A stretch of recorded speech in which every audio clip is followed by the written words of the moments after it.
Nous passons maintenant au 4e point de ce syllabus. Ce nouveau point va s'intéresser à présenter différentes sources matérielles. Avant toute chose, nous allons essayer de définir ce qu'est une source matérielle.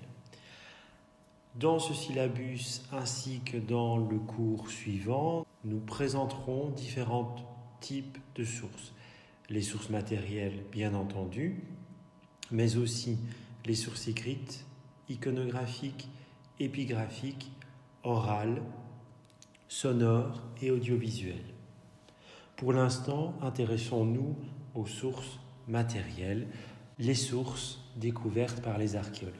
Comment pouvons-nous définir de manière très simple ce qu'est une source matérielle ? Eh bien, une source matérielle, c'est avant tout une source qui est établie sur un support dur, qui est, entre guillemets, construite sur un support dur.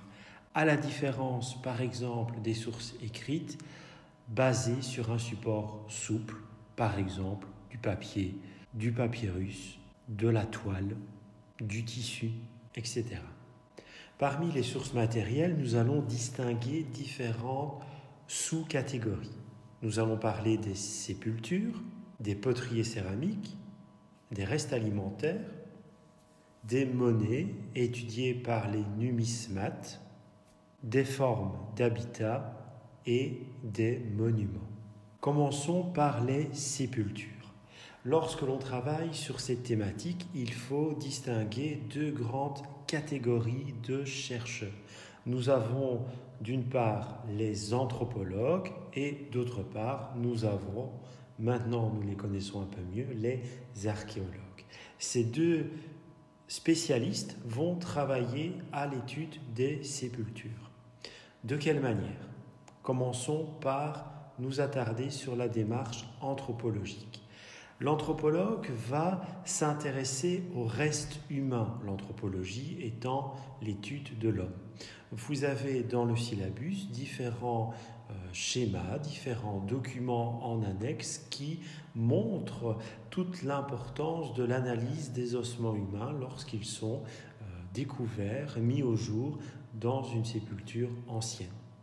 Ainsi, l'anthropologue va notamment s'intéresser à la forme, aux dimensions des os du bassin. Pourquoi ? Eh bien parce que la forme des os du bassin va permettre à l'anthropologue d'émettre une hypothèse au niveau du sexe de l'individu. S'agit-il d'une femme ? S'agit-il d'un homme ? L'anthropologue peut également analyser, si elles sont toujours conservées, les dents. Les dents vont nous fournir une nouvelle fois toute une série d'informations. Elles peuvent nous permettre d'apprécier l'âge de l'individu qui fut jadis inhumé. L'analyse d'autres ossements du corps peuvent aussi préciser éventuellement l'âge de l'individu. L'anthropologue sera aussi vigilant quant à l'analyse de fractures pouvant intervenir sur certains ossements. Une ou des fractures peuvent indiquer, par exemple, que l'individu a reçu ou justement n'a pas reçu de soins de son vivant. Et parfois, certaines contusions, certaines fractures peuvent être associées à des blessures et même parfois à des blessures mortelles. Donc, l'analyse des ossements peut aussi nous informer éventuellement sur le décès de l'individu. Alors, il y a d'autres thématiques qui vont être abordées, qui vont être travaillées par l'anthropologue.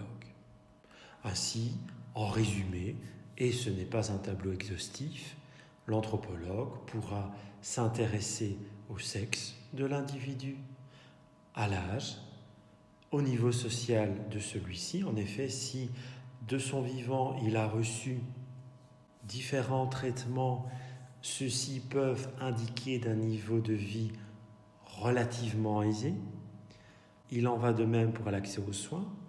L'alimentation peut être aussi étudiée par l'anthropologue. Pourquoi ? Parce que les ossements confieront également s'il y a eu carence ou non durant le vécu de l'individu et, comme nous l'avons déjà signalé, la cause du décès peut être éventuellement connue grâce à l'analyse de ces mêmes ossements. Du côté de l'archéologue maintenant, son analyse ne va pas se baser sur les restes humains de la sépulture, mais l'archéologue s'intéresse aux objets fabriqués par l'homme. Il va donc analyser l'ensemble des objets qu'il va découvrir à proximité du corps dans la sépulture. Nous avons 2 exemples qui sont présentés dans le syllabus. Ces 2 exemples datent du début du Moyen-Âge, de l'époque mérovingienne. Premièrement, une sépulture. Alors, on retrouve dans cette sépulture une fibule sous le cou de l'individu. Vraisemblablement, cette fibule servait à attacher peut-être une cape portée par l'individu. Ensuite, nous avons une boucle de ceinture qui se trouve au niveau du bassin. Nous avons un petit bracelet au niveau du poignet et à proximité des os du pied, nous retrouvons une petite céramique.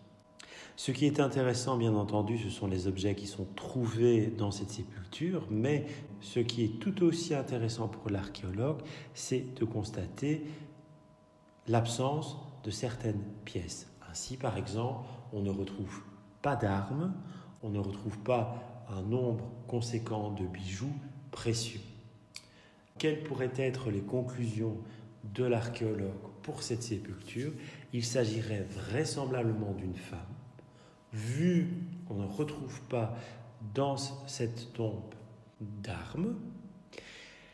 Et deuxièmement, cette femme mérovingienne n'était vraisemblablement pas très fortunée. Alors, passons maintenant à une autre sépulture.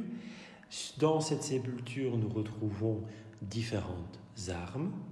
Nous avons d'une part la francisque, qui est une hache spécifique de l'époque franc, ou l'époque mérovingienne du début du Moyen-Âge. Nous retrouvons également un glaive, ainsi que l'umbo. L'umbo est en réalité la partie métallique des boucliers en bois de l'époque mérovingienne. On rencontre aussi cette pièce métallique dans des époques antérieures, notamment l'époque gauloise ou gallo-romaine. Et finalement, entre les jambes du défunt, nous retrouvons une espèce de grande bassine. Ces objets, ils nous donnent des informations sur le sexe de l'individu. Il s'agit bien, dans ce cas précis, d'un homme qui avait une activité de son vivant, une activité militaire. Vraisemblablement un soldat, un guerrier qui n'était pas d'un rang social très élevé. Pourquoi ? Eh bien parce qu'on retrouve finalement des objets fabriqués dans des matériaux peu nobles, aucun bijou, aucune pièce en or, aucun objet serti. Ici, nous avons un exemple assez particulier qui remonte à l'époque gallo-romaine, plus largement à l'Antiquité. Il s'agit d'un petit animal, un coq miniaturisé. On retrouve généralement ce type d'objet dans des sépultures d'enfants. On peut interpréter cet objet comme étant un jouet de l'époque gallo-romaine. J'ouvre une parenthèse pour vous poser une question. Connaissez-vous la différence entre une incinération et une inhumation? L'inhumation se passe lorsque l'on enterre la dépouille du défunt dans le sol, dans la terre.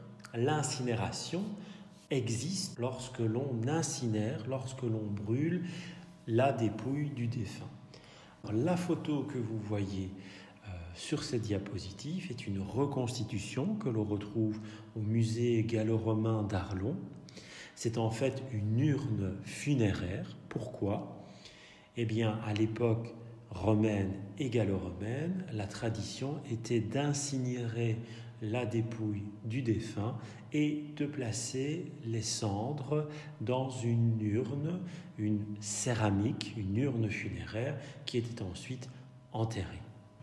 Eh bien, si l'on compare l'apport de l'anthropologie et l'apport de l'archéologie, on peut remarquer qu'il y a une certaine similitude.